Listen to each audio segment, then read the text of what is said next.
Welcome to But For Real, a variety show podcast co-hosted by two therapists who also happen to be loudmouth feminists.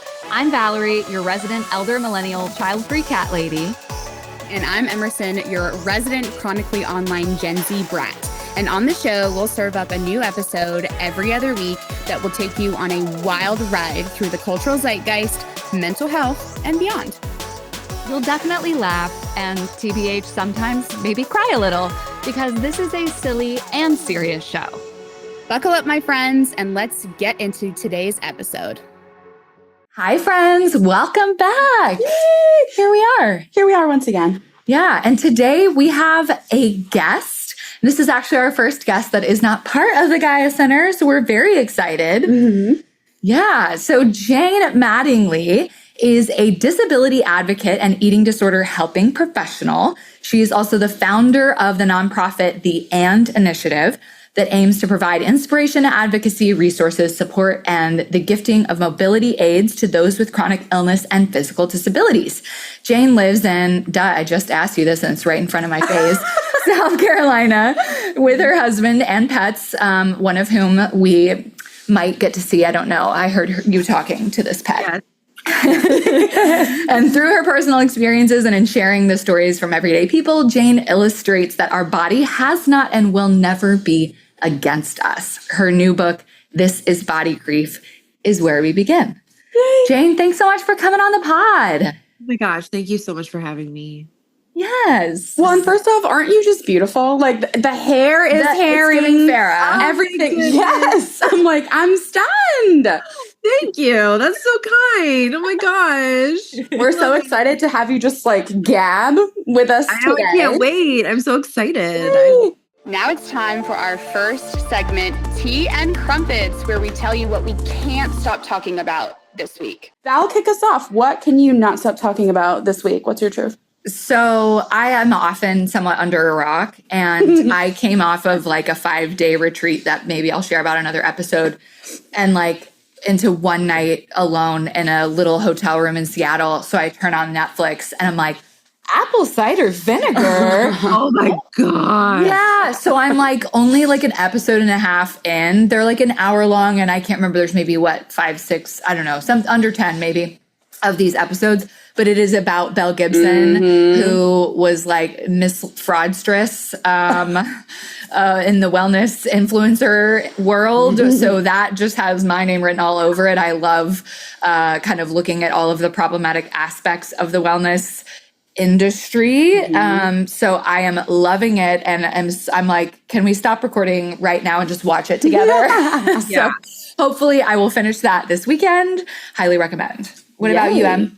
I feel we throw in a little app here and there. I've been using Structured. I was talking about this in my neurodivergent processing group the other day because everyone was like, do you ever have that thing where right before bed you're thinking, okay, I'm counting the amount of hours that I have for sleep, and then the next day I have this task and this, and just the struggles with time blindness and me always being like, I never have time. Unfortunately for me, that's not true. I do have time. I just don't know how to use it to my best advantage sometimes. So Structured is really awesome because I need the visual, I need color, and I also need it to be prompting me hey girl, this is what's next. So I've just been really loving spending within the hour before I go to bed, just loosely kind of mapping, loosely or not, mapping out my day for tomorrow. And it's, I'm a really big nighttime anxious person. That's where I'm just prone to spiral. So it's been really nice to just be able to lay it out, set all my reminders for hey, your next task is coming up. Or when I put stuff in, it prompts me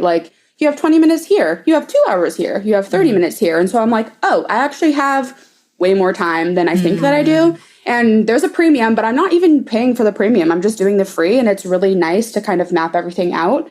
And if I want to just keep repeating tasks across my days, it lets me do that. And so I feel for a free app, it's been really nice to have. And I think if you need some help with planning or just have a little bit of time scaries or time blindness, it's been really cool. Highly recommend. As a productivity nerd, I cannot believe that I have not already tried I was about to say, I know it's your jam. But I will be checking it out later today. For sure. Jayne, tell us what you can't stop talking about. Okay, I'm going to talk about I honestly, I can't stop like thinking about my book tour right now because that's like literally everything that's happening. But with that being said, apple cider vinegar like had me in a tailspin because that is literally like I watched it and being someone with chronic illness and like just deep in like I was just living in and out of the hospital for years and like living with terminal illness too, like it just made my skin crawl. But also I was like, this is like some of the stories in there, not Belle Gibson, but some of the stories in there, I was like, this is body grief. Like that, I was like, this entire series is body grief and unhealed body grief, unprocessed body grief. And it's heartbreaking to watch. And like, I was like, I want to do like, I put on Instagram, I was like, I want to do an entire lecture series on this show. Wow. And but it also made me sad that the show is focused on Belle Gibson rather than like these other stories. And it does showcase Mila's story later on. Yeah. And like really focus on her story, which is like so much body grief, where she's like fighting her story so much and it's like heartbreaking. But oh my gosh, like I was so hyper fixated on that show. I went through it so quickly. But it also, like, I think if people don't understand it and, like, don't really kind of, like, dissect it, they could take it very incorrectly. Sure. Right. And that, maybe not focusing on the pieces that could be most beneficial. Yeah. Like, and I was talking to a couple friends, and I was like, it worries me that, and this is what I was hyper fixated on, in addition to the fact that I was like, oh my gosh, this is body grief. But also, because body grief, basically, for those that don't know, it's like making peace with the loss that comes with living in a body. It's grieving our bodies when they betray us. But the other thing that made me really sad is that there's 3 huge stories going on in the world right now that are all focused on not believing women. And it's whether you like want to like fall into the gossip or not, I don't care. But it's Blake Lively and it's Belle Gibson and it's that's Amy Schumer movie on Netflix about pregnancy, and she like fakes a pregnancy. It's like #1 on Netflix. She like I've not even heard of it. Yeah. Wow. She fakes a pregnancy to like basically get attention and like be in a relationship. And I was like, first of all, I hate that this is the narrative that we are as a society, like right now, like these are the top 3 things in pop culture that we're like focusing on. I don't care if it's the truth or not or whatever, but why are we focusing on and so obsessed with women that lie when in reality, women are never actually believed? Like we're not believed. Like very rarely are women like out there lying. We're always dismissed. And so I was like really on my little soapbox for a little bit. That is such a good point, because it's like, yeah, obviously we know that there are some humans out there of all genders who like make poor choices or try to deceive people. And like, of course that happens. But the majority of the time that a woman is expressing something to her doctor, to whoever, like, you know, about a Me Too, you know, whatever, that like most of the time it's the truth. And so these stories being so highlighted right now is like, oh, how is this going to help, you know? Yeah, it's just a message. Yeah. I hate this. Like, I hate that that's the story that's being told. Yeah. And of course, it's like a blockbuster hit, you know? Yeah. Yeah. And it's interesting. I mean, I totally understand. This is like a brief sidebar about the show, Apple Cider Vinegar. So you mentioned Mila. And for folks who have not watched the show, and this is all like based on true stories, so it's like, you know, spoilers be damned.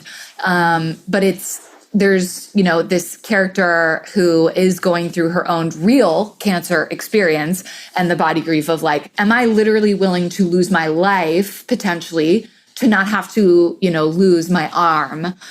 So there's that. But, you know, that's a fictionalized character. And of course, I was down the rabbit hole of the internet, like, who's this based on? And, you know, it is based on this actual woman who has a different name, but you can like learn some about this woman and her journey and like, yeah, just that there is also real body grief in this show. And I would love for you to tell us, obviously we're going to get into all of the pieces of body grief, but is there anything you want to share just about your tour experience so far? Oh my gosh. Well, yeah. So the book isn't out yet. So I haven't started the tour just yet. But we've been planning it and it's just so exciting. Because this is my first book. It's with Penguin Random House.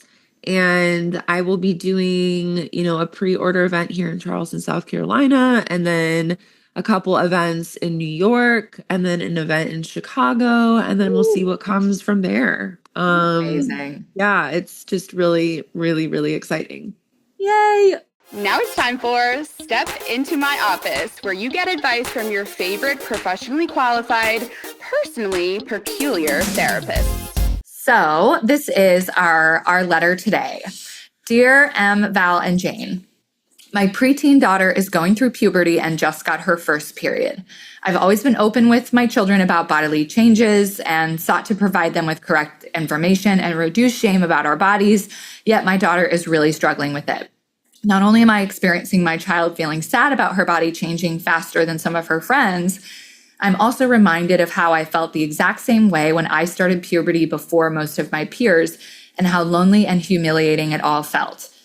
I feel so sad for my daughter and I'm surprised at the repressed feelings this has brought up for me. Any advice? Sincerely, a mom feeling all the feels for my girl. Yeah. Jayne, I'd love for you to start. What comes up for you? Yeah. Oh my gosh. Well, I actually like talk about this in the book because I myself went through puberty at 9. I think it's very, you know, common, especially it's just not talked about like early onset puberty, and it's happening more and more. But that's body grief. Like that is like the earliest, you know, I think memory that a lot of people have. They don't have the language necessarily. And I think having a discussion with your daughter and being like, how does this feel? What does it feel like in your body? And just like having it all out there and creating like little containers, little spaces for you and her to just connect the feelings to the body. Because what happens in puberty is like body trust disruptors start happening. I talk about that, where body trust is an innate thing. We're born with it. And then as we grow, body trust disruptors start to happen. And that could happen from like the second, you know, you can't latch on during, you know, when you're born. Or maybe like you have, you know, an elimination problem or whatever might happen. And so body trust disruptors start happening. Puberty is one of those things. And, you know, some insecurities, some cognitive distortions, mental illnesses might start happening, hormonal imbalances. And so when body trust disruptors start happening, we just disconnect from our bodies. And I think if anything, we can start saying like what emotions are happening and how does that feel in the body, connecting emotions to the body, connecting the emotions to the body. But it doesn't need to be like how we do it necessarily, like as adults, like on, I know you mentioned retreats, like on a retreat, you know, like as like a preteen and a teen, it can literally be so simple as like, I am feeling terrified or I am feeling scared, and that causes like my stomach to churn. And like that is revolutionary for a teenager to feel that, right? Or a preteen. And like celebrating that and then moving on with the rest of the day. And creating space to talk about that. You know, I think too, like creating community around it. But I know it looks different than how when we were brought up, you know, with the like American Girl doll puberty book, you know? Just on the bed one day when you come home from school and you're like, so what the fuck is this? Yeah. Like it just doesn't need to be so icky, clinical, and gross. It can be like not at all about that. Right. Yeah, absolutely. Yeah. I love all of that. And I'm thinking about when I got my period, my mom like got me this lovely card and this bracelet that was like red, white, and black beads that were like symbolic of femininity and like just this, and it was so sweet. And so, I think it was really like, even though as a kid I was probably like, why? I don't need a bracelet for this. Like I just need to learn how to use tampons. But really special to like look at that.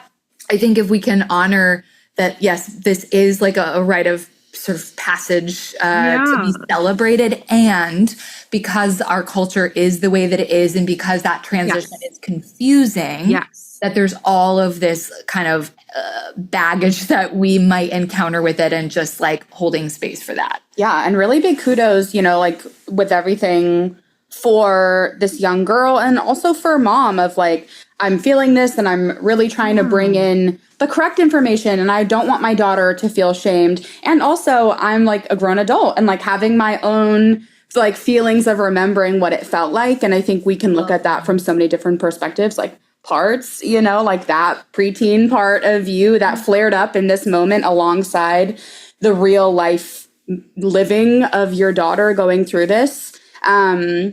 And being able to like have the language of body grief to work with your kiddo. And then also for like how you want to work through that, like with yourself. Puberty, visceral experience. Like, wow, I was shook. Well, I love that you mentioned that too, because like maybe naming it as a grief to the daughter, but also to yourself, because like it might not be as heavy for the daughter as it is for the mom, right? But also like healing it in yourself too. Like that, I work through that in the book a lot, where it's like we might have a lot of unhealed grief that we never, ever, ever dealt with because we never had the language or the tools. And, for the daughter, it might come up a little bit later. It might come up now, but it also might be like, what are we grieving now that maybe like your friends are able to do still? And it might be like, she might be like, well, I'm like really tired of like carrying around pads and hiding them, or I'm really, tired of, thinking like, that middle period of like the first year where you're just kind of like always bleeding like brown, Yes. It's like, you can kind of just like normalize that and being like, yeah, that's awful. And I hate that for you. And you can't like commiserate with friends right now. And like, that's a grief. And like, just talking about that and normalizing that conversation as grief, I think is really powerful. Yeah, absolutely. Yeah. Welcome to The Lore, where we share anonymous listener submitted stories about literally anything. The more cringe or jaw-dropping, the better. To submit your story for a future episode, find Deeps on the gram at ButForRealPod or at GaiaCenter.co/podcast. Jayne, I believe you had some of your own lore that you wanted to share with us. Oh my gosh. Okay. So it's just been like on my heart, and this is like such a change of topic. Is that okay? Fine. We love. This is a variety show, honey. Okay. Yes, it is. Well, here's the thing that's kind of wild, guys. So I was going to bring up this lore because I haven't shared this. So, and it's wild because, let me just dive into it. So it's been on my heart to share this. So I had a total hysterectomy 3 years ago, like almost to the day, on February 2nd. And it's been a journey. I had a total hysterectomy because of endometriosis, PCOS, fibroids, hemorrhaging, the total package. And it was the hardest decision I was ever forced to make. Like, that's what I always say. And it was the best decision I was ever forced to make. And one thing that I am now like just reflecting on, and my husband and I are just constantly reflecting on, is how I was treated throughout this process as a disabled woman, especially as like a young disabled woman. And like, because I'm like visibly disabled in a wheelchair,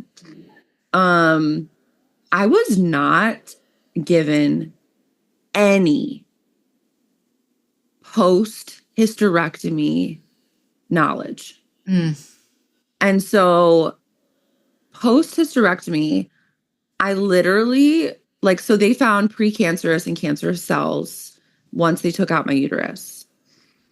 And then they were just like, my doctor, male, cisgender, white, was just like, off you go. And since then, I have been like trying to scream from the rooftops. I cannot be on HRT, which is hormone replacement therapy. And that's like a very important piece within menopause. So I'm in menopause, or I went through menopause very quickly. And since then, like I have been navigating menopause as a 30-something, like a young 30-year-old, and I'm now 33. Guys, like young disabled women, doctors like don't think you have a sex life. Ugh. And this is the lore that I want to talk about.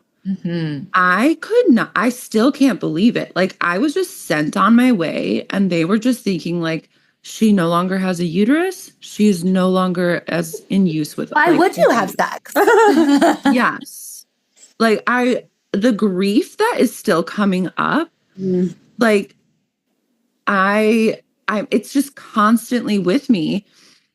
And I can't believe it. Like some of the things that I've had to learn throughout my body and through TikTok, like labia atrophy.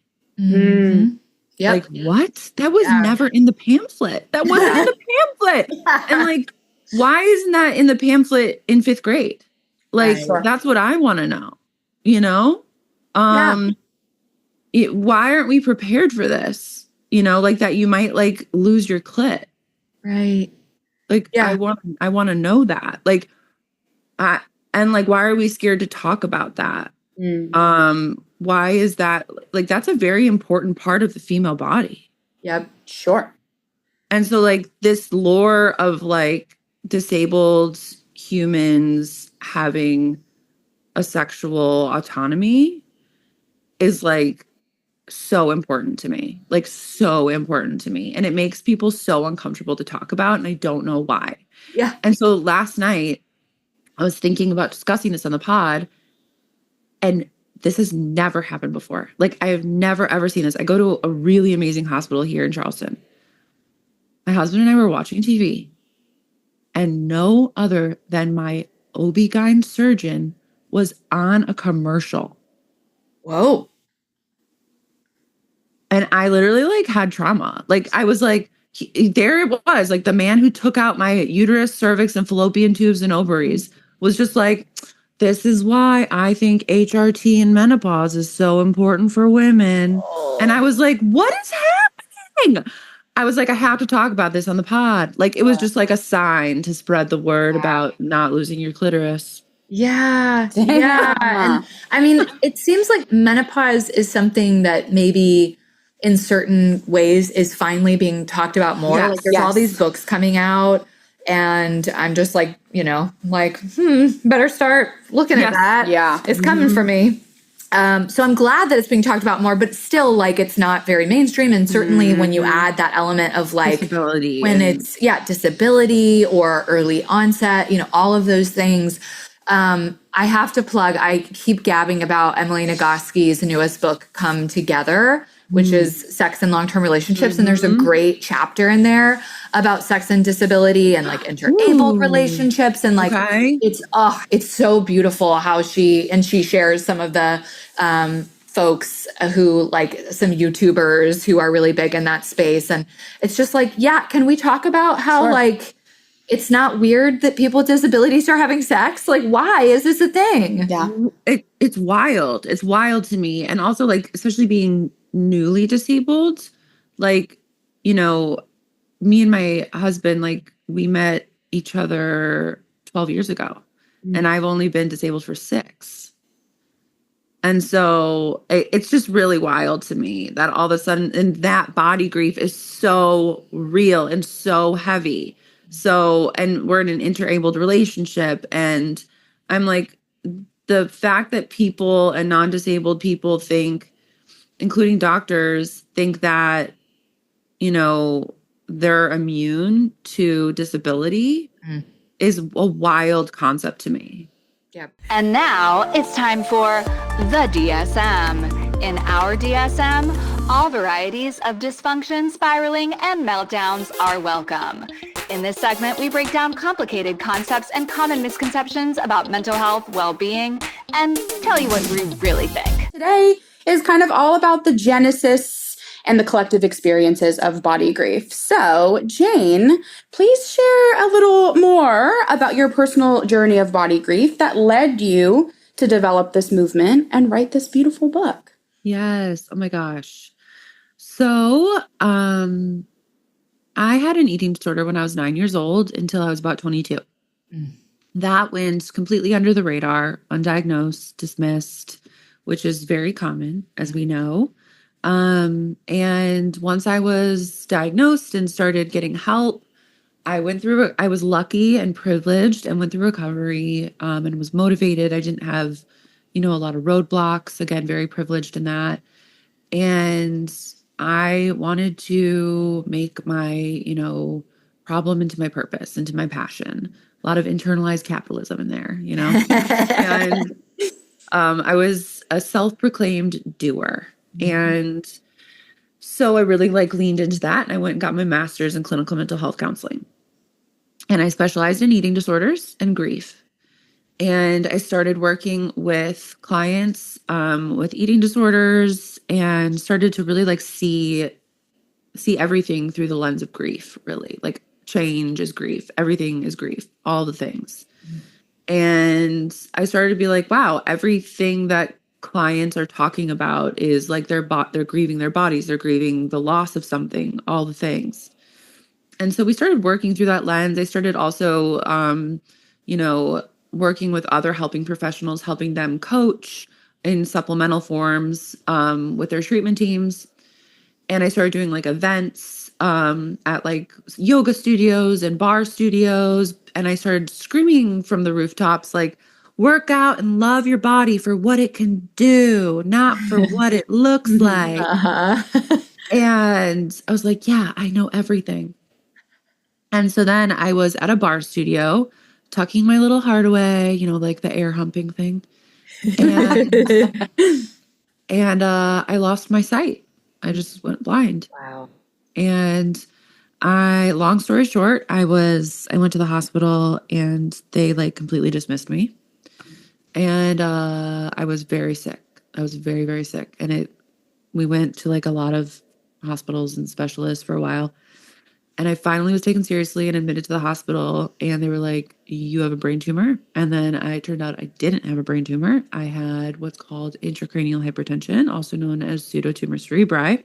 It's where your cerebral spinal fluid basically increases to a very dangerous amount and bruises your spinal cord and brain and optic nerves, makes you go blind. And that's what started my first of many brain and spine surgeries. And I was diagnosed with my genetic disorder that I was born with, Ehlers-Danlos syndrome, which, has progressed. And it has, again, just spiraled from there. 19 brain and spine surgeries, a total hysterectomy, a couple other diagnoses, and I'm in a wheelchair, have my service dog, one level house, and my life has drastically changed. And I was, sitting on, that, metal, cold hospital table, getting a spinal tap every week and being like, wait a minute, my body can't do anymore. So what now? How am I supposed to, quote unquote, love it? I was like, fuck. Yeah. What do I do now? Yeah. And I realized that's body grief. I'm grieving everything. And I really had to look inward and my internalized ableism and all the isms. And I started talking to people about body grief. And everyone was like, I really resonate with that. I really resonate with that. And people of all ages and demographics. And I started to do the work and the research. And I wrote this book. And Penguin Random House was like, I proposed it to a lot of publishing houses, and they were like, we want to publish this book. And so this book has a bunch of stories from many walks of life, injury, gender dysphoria, aging, menopause, infertility, pregnancy loss.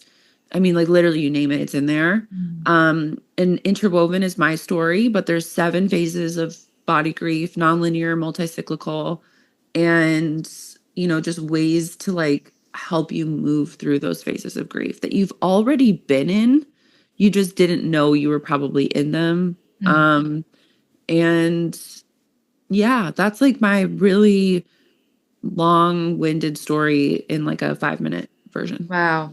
Thank you. And yeah, I mean, just hearing that breadth of what's included, like the various types of experiences that create body grief is so powerful, because it's like, whether it is something that we just, you know, we all experience, you know, even at earlier points in the lifespan, like the changes with puberty or whatever, like these normative processes, but also like disability is coming for all of us, right? If you are lucky to live long enough, you will become disabled in some form or fashion, right? And then not to mention all of these sort of invisible things. And one of the things I'm curious about, just hearing you kind of, you know, share your story in that sort of nutshell way, is like the idea of, and this could be true with any type of grief, but like the response of other people, and like empathy, sympathy, pity even. Like I'm so curious about your experience of like, do you have to hear things like, oh, bless your heart, you're just so brave and strong? All the time. You're so resilient. Yeah. Oh my gosh, you're so inspiring. Like, you're so inspiring. And I'm like, I literally am just sitting here. Literally just sitting in my wheelchair. One thing, and like, I can't believe I'm going to say this, but I'm just going to say it. Like, I know I have privilege. I'm white. I am pretty. Like, I have a lot of privilege. Okay. And that is not to like honk my own horn and be like, I know I'm stunning. Like, but one thing that continues to happen, and it's weird, is, and people might roll their eyes and turn off the podcast right now. You can edit this out if you want to. But it's been happening, and I've talked to a lot of my disabled friends about it, and they're like, no, this is the thing. This is the thing. Is I've been going out more in the past couple years, especially this year, because I've been feeling better. So I've been getting out in the world more.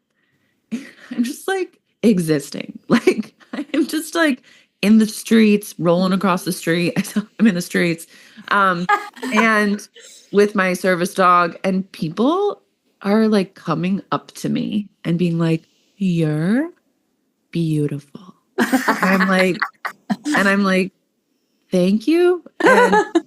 And like, I'm not kidding you, like probably 10 people every time I go out. And I'm like, I know for a fact that I did not get prettier overnight. Like this, nothing has changed. Like I did not go through a second puberty. Like I did not get things done to my face. I know for a fact this is a wheelchair thing. Like this is a disability thing. Yes. And I talked about it with my husband. He's like, yes, it is. And I was like, thank you for humbling me. But like, it is. I know it is, because people are like, she's too pretty to be in a wheelchair. Like, just shit, you know what I mean? And it's like kind of like that thing in Wicked where it's like that beautifully tragic, or that tragically beautiful girl. And it's like, so it's like that stuff happens. And I'm like, okay, it's microaggressions. And I know it's so well-intentioned. Yeah. But I'm so tired. And I know I could speak for disabled people here. We are so tired of constantly thinking about other people's intentions. Like, I'm just exhausted. I remember in our like first grief episode, we were with Callaway. We were talking about those like the well-meaning or well-intended statements that people give when people are experiencing grief, or just different things where it actually, you know, you're knowing it's coming from a good place, and then you're also just like, okay, but this still just kind of feels like shit. Like it just doesn't feel good. Right. And I think that part of it, a lot of like, oh my gosh, I can't believe it. Oh, you're too pretty to be disabled. You're like, what the fuck do you mean by that? It's like they compute that those things can be mutually, Right. happening at the same time, just like the sort of, backhanded microaggression for a Black person who's like very Yes. articulate. Be like, Oh, sure. You're so well spoken. You're you're so brilliant. Like, I'm sorry, is that surprising? Yeah. That's so, so not to compare like, Yeah. the heavy cultural suppression of Black people, but it's like when I'm trying to explain the intricacies of like the microaggressions, it's like, okay, how can I explain this to you? Because people really do not understand ableism. Yeah. And I'm like, how can I compare this? And I'm like, okay, like if you were to compliment, like someone's braids, and they were like, oh, I'm like, okay, so I guess, can I kind of compare it to that? And it's like Right. microaggression. Yeah. Can you tell us a little bit about, like, obviously the intersection of chronic illness and mental health can be extremely variable from person to person. Yeah. But whether your own experience or the experiences, some of that you shared in your book, anything you want to share just about the intersection between those two things. Oh my gosh. Yeah. Chronic illness has a deep effect on your mental health and vice versa. And I think that's actually one of the biggest reasons I wanted to write the book. Because I was like, I can have, I think there's like a level of like, oh, I need to write a book, like there's a level of like narcissism a little bit. Like I need everyone to read my thoughts. You know what I mean? But like that was the reason I wanted to write the book. Cause I was like, I need people in the mental health world to know and understand that like disabled people and chronic illness people, disabled people and those with chronic illnesses like need to be seen and like and this book isn't just for disabled people with chronic illnesses, but like they need to be seen with a different lens. And like that was one of the biggest reasons I like was like, I think I need to write a book. And also because I'm a narcissist. But no, I'm not. I'm really not. But like I was like, because people with chronic illness and chronic pain especially, our brains are just completely different forever. I mean, like we experience hopelessness on a level I think that some mental health professionals do not understand unless they've been there or unless they've really worked with people with chronic illness. And I have sat in therapist's office with my chronic illness and they have been so ableist where they're just like, let's use cognitive behavioral therapy. And I'm like, I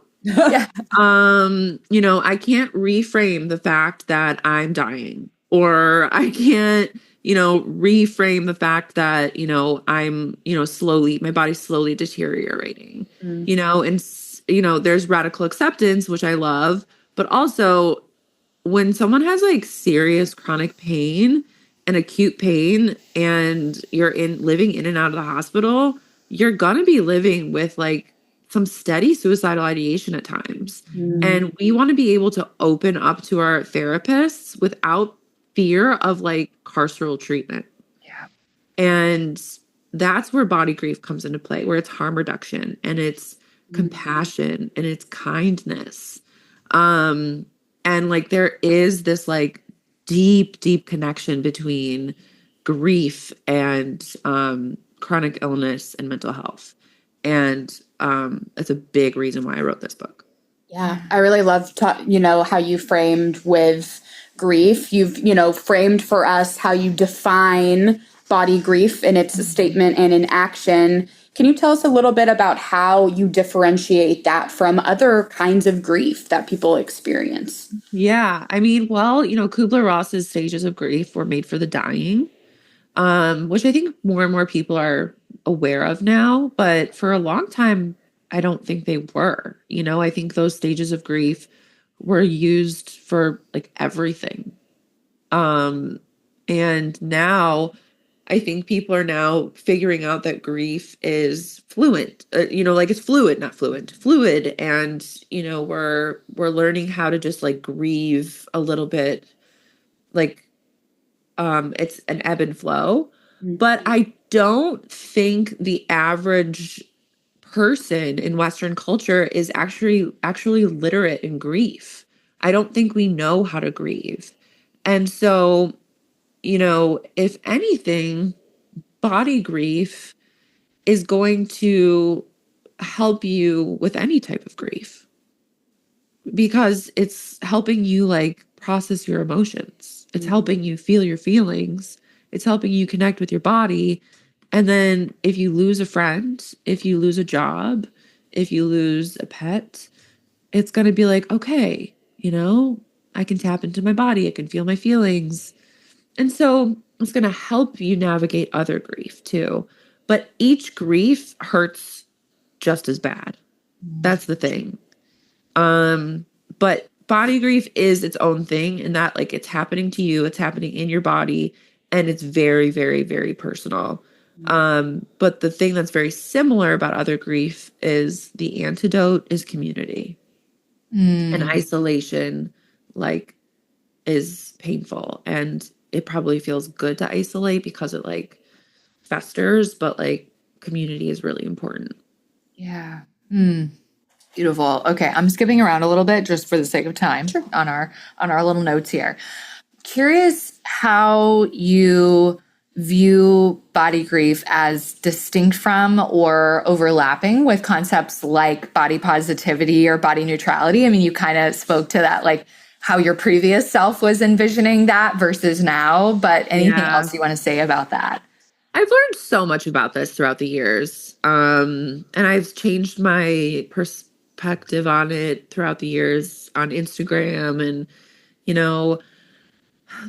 body positivity, as y'all know, like was something that was founded in what was it, the 1980s by I think it was the 1980s by Black fat disabled women. And so it's been only co-opted by white thin women somewhat, so I think, and I didn't even know that when I first got on Instagram, almost 10 years ago. And then, so I think it's good to be positive about your body image, but I don't know how I feel about the body positive movement now. And body neutrality is a great thing because it's good to just be neutral about your body, but I don't think, that's necessarily attainable for a lot of people, because if you're living in a, disabled body or progressively ill body, that's very tough. So when I think of all of this, it's like we can think of working through healing as a nonlinear, multi-cyclical process with body grief, and we can dip our toe into these phases and body trust and it being like a constant process. And people, especially the eating disorder community, probably are going to hate this answer because we want it to be like a Band-Aid solution. We want it to be a destination. We want to get there, but that's just not how it works. Yeah. Absolutely. I'll steal your question. Go for it. First one. We would love to hear about your nonprofit, the AND Initiative, or A&D. I'm not sure how you. The AND Initiative, yeah. And just like how your disability advocacy role connects, with your work with body grief and kind of all of that. Yes. So the AND Initiative started with me giving away mobility aids to those in need. And, that's still very much real. I just need, funding and things of that. And it's been kind of, that part has been a little bit on hold for now. But, disability advocacy is huge and has been very much in line with this is body grief.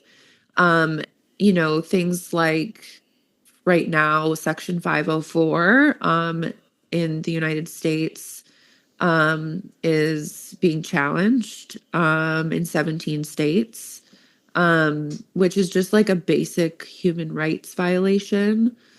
Can you tell people who may not know what that is? Yes. So Section 4 is, basic human rights violation for disabled individuals. So think about like a 504 plan for, you know, someone who has a disability like ADHD or autism, and they might need, you know, special needs or guidelines or a different learning plan from someone else in their classroom. Section 504 is also like ramps. Like if you need a ramp, seriously, like that is what started in I think it was 73, was when Section 504 was instated. Judy Heumann, who's the mother of the disability rights movement, she like is just amazing. Highly recommend watching Crip Camp on Netflix. It's a very easy, accessible way to really educate yourself on this. It's a really fun, beautiful, beautiful watch. But in 17 states right now, it is being basically, I'm trying to find the right word to say because it's not being dissolved. It's being challenged. Challenged. And so like there's things like that where it's, you know, I'm advocating for these things and really like talking to the disability community, but also non-disabled folks to really make sure we're being seen and not being silenced, because these things aren't being talked about in the news. Like DEI, like disabled people are very much a part of that. Not to silence the fact that like Black and brown people and LGBTQ people and marginalized groups are very, very much a huge part of that. And disabled people are too.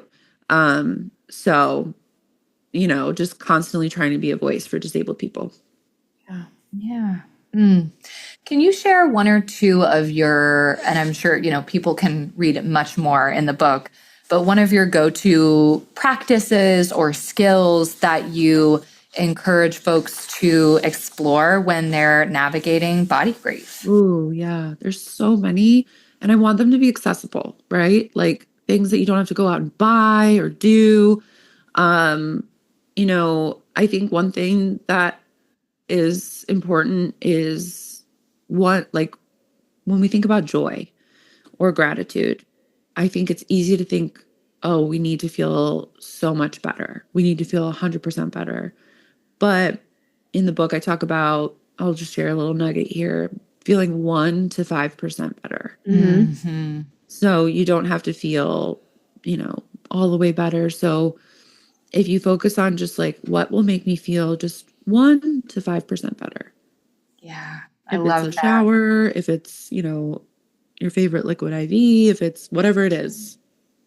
Another thing is just like a little bit of movement, even if it's just like, you know, dancing in your wheelchair or, you know, a walk around the block or just like getting outside a little bit. Another one, it's just like small, little, practical moments of happiness and joy and optimism. Yeah. And if you want to, you know, start practicing feeling your emotions, like watching your emotions like the weather, you know, they're going to pass if you don't hold judgment against them. Mm-hmm. Beautiful.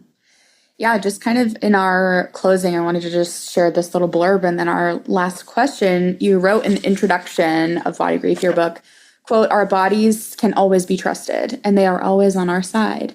Body trust is a two-way street. In order to trust our body needs to trust us to take care of it, be kind to it, and nourish it in all ways. This is a crucial component in the journey toward body trust, which is a journey without end." Beautiful, touching, and kind of just how's your understanding of body trust evolved through your healing journey and writing this book?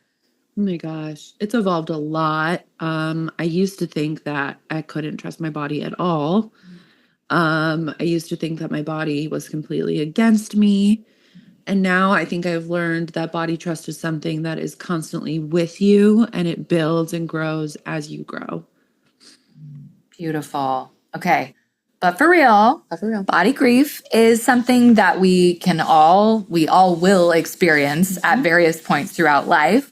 in a nonlinear, multi-cyclical way. And you can learn a lot more by reading about those sort of 7 do you call them stages? Phases, yeah. Phases in the book, and just learning to be with your body and finding freedom from that like perceived body betrayal, right? And now, our musical segment. Now that's what I call Okay, where Emerson and I each share a song with each other each week as representatives of our respective generations. We tell you a little bit about the song or artist, and then we press pause, we share the song with each other, and then we come back for our live reactions. And we're capturing it all on a Spotify playlist linked in the show notes for you. Because you picked a stellar one today, Jayne. We are just highlighting Jayne's song for today, which is Supergirl by Krystal Harris. Wow, you're kidding. Took me straight back to the first time I ever watched the Princess Diaries and Hathaway of it all. So we're going to go have a little listen and then come back and just gab about how much we all probably love the song. Is there anything you want to tell us about why you picked it? Oh my God. Well, I was watching Princess Diaries. And I was telling my husband, I was like, me and my sisters made a music video of myself. I love it. In my 8th grade graduation dress. Oh my God. And I was bouncing on my mom's Pilates ball the whole time. And I was like, I'm Supergirl. And I was like, I would die to watch that video. Oh my God. Yeah. I'm so excited. Okay. So we're going to listen really quick and then we will. Oh my God. I'm so excited. What a bop. What? No, a bop. Of the century, folks. Yeah. I feel rejuvenated. Okay, same. I'm like, let me actually get on my walking pad and like get some energy out. Oh, thank you for that. We needed that. I know. I was like, this is amazing. And now for our last segment of the show, welcome to Fire Dumpster Phoenix. It is rough out there, y'all, and we need all the hope we can get. It's time to go dumpster diving for some positive news and rise from the leftover Happy Meal ashes together. What you got for us this weekend? So I quipped a quippy title. I said, beavers get the damn thing done. Okay. Play on words. So the quickest blurb is since 2018, the Czech Republic has been drafting a project for a dam to be built to protect a river south of Prague, which houses a critically endangered species of crayfish. But the project has like always been held up, you know, like they're having lots of like land negotiations. And it's just been kind of messy and it's going to be a lot of money to do it. And so all of a sudden they were like, wait, this colony of beavers just showed up and started chomping the house down boots and practically built this dam for them. Like they did it. They built the dam that these people have been like, you know, budging and like negotiating about for so long. They said that the beavers practically did this shit overnight and saved the local authorities a ton of paperwork and around 1.2 million euros, by the way. Compensate the beavers, please. I'm like, so actually send a check to the beavers quickly. I'm like, send them whatever food they like, send them some fish. Like, I'm just like, oh my God, they're just adept swimmers and they just get in there and pile the little rocks and mud and they've just saved everybody a bunch of time and money. So kind of go beavers. Yeah. Wow. Nature took its course, everyone. Oh, I love that. Thank you, beavers. Thanks, beavs. Okay, my story comes from the Good News Network. And it's very interesting. I wasn't originally, even when I chose this, thinking of our topic, and then I was like, duh. So, and it's also interesting because, so this mother went in, Serena Nye, this English woman, during her 20-week pregnancy checkup last year, was told that her unborn son had spina bifida. And that, you know, this could, in her case, would have likely led to the son being paralyzed. And, you know, and it's like, this is like the messiness of it all, right? Is like, who are we to say that that life still would not have been beautiful for that human, especially had there been no other option? Like, I think that's one of the big things that I've learned is like, we cannot assume what we think anyone else's quality of life is, right? If we think, oh my God, I'd never want to live that. Like, you don't fucking know. Some people have a lot of limitations and still have really good quality of life. But, you know, medical advances are crazy. So here's what happened in this case is they gave them this option of, hey, we can actually take out the womb and perform spinal surgery in the womb and then put the womb back in and keep cooking. So they did that at 26 weeks. They took the womb temporarily out. They did the surgery. They put the womb back in at 31 weeks. Baby was born, spent about 4 weeks in the NICU. And now he is was able to feed normally, kicking his legs, all of the milestones. Now 3 months old, little Tommy. Oh my God. And there was a picture of the baby, and there's this beautiful scar just at the bottom of the back. And, which I'm sure this human will still have many body grief the rest of us. Yeah. But wow, holy crap, right? I can't believe they're able to do that. I know. Wow. I was like, is this science fiction? But this is a pretty good source. Sure. So, yeah. That's amazing. Wow. Yeah. Pretty crazy. Amazing. Yeah. Okay. So Should cool. we still do? You want to do it? Yeah. Let's do it. We do a little... It's just time for our rapid fire Q&A. We just give a little throw out of some questions. They're a little open-ended, or Yeah, but feel free to be brief. Yeah, don't feel like you have to give essay. So kick us off with one. What is one memorable moment in your journey where you have felt empowered AF? Oh, I'm so bad at quick questions, guys. I'm so stressed. When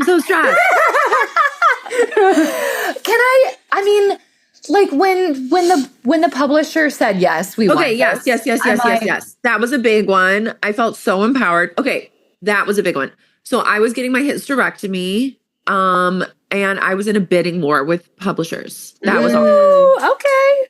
Yes. That's amazing. Super empowering. Yay. Work. Okay. Yes. One myth about disability or chronic illness that you love to bust. Ooh. Oh my gosh.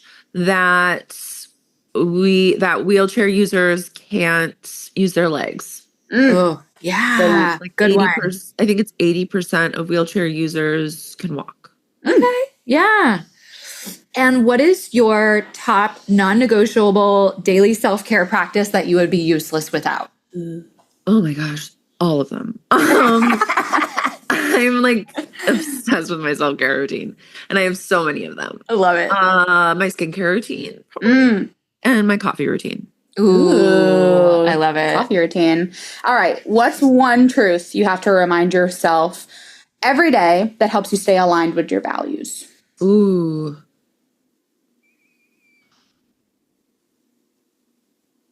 I am worthy. And I am not a burden. Yes. Okay. Take us home. Honey, we're home. We're here. Thank you literally so much to our amazing guest, Jayne. You were such a delight for our first external guest. We've had literally so much fun. Jayne, please plug anything and tell the children where they can go find you and your stuff. Oh my gosh. First of all, it was so much fun to be here.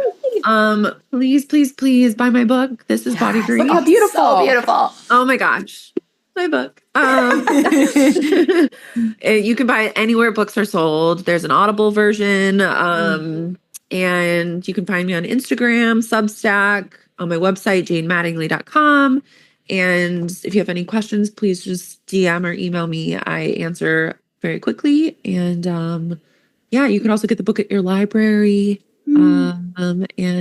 I just so appreciate you all having me here. Yay! Thank you so much. And I can't remember exactly the date that this will come out. I know it'll be around the release date. So remind people, when does it release? And they can still go and pre-order it even before then. Pre-order. Yes. Yeah, March 18th. March 18th. Amazing. This has been so much fun. Thank you so much, Jayne. Thank you. This has been another episode of But For Real, produced by Valerie Martin and Emerson Ryder and edited by Sean Conklin. But For Real is a Gaia Center production. The Gaia Center offers individual, couples, and group therapy for clients across Tennessee and in person in our Nashville office, as well as coaching for clients worldwide. For show notes or to learn more about our work, visit GaiaCenter.co or find us on Instagram at the Gaia Center and at But For Real Pod. But For Real is intended for education and entertainment and is not a substitute for mental health treatment. Also, since we host this podcast primarily as humans rather than clinicians, we are not shy here about sharing our opinions on everything from snacks and movies to politicians and social issues. Thanks so much for listening to this episode. See you next time, bestie.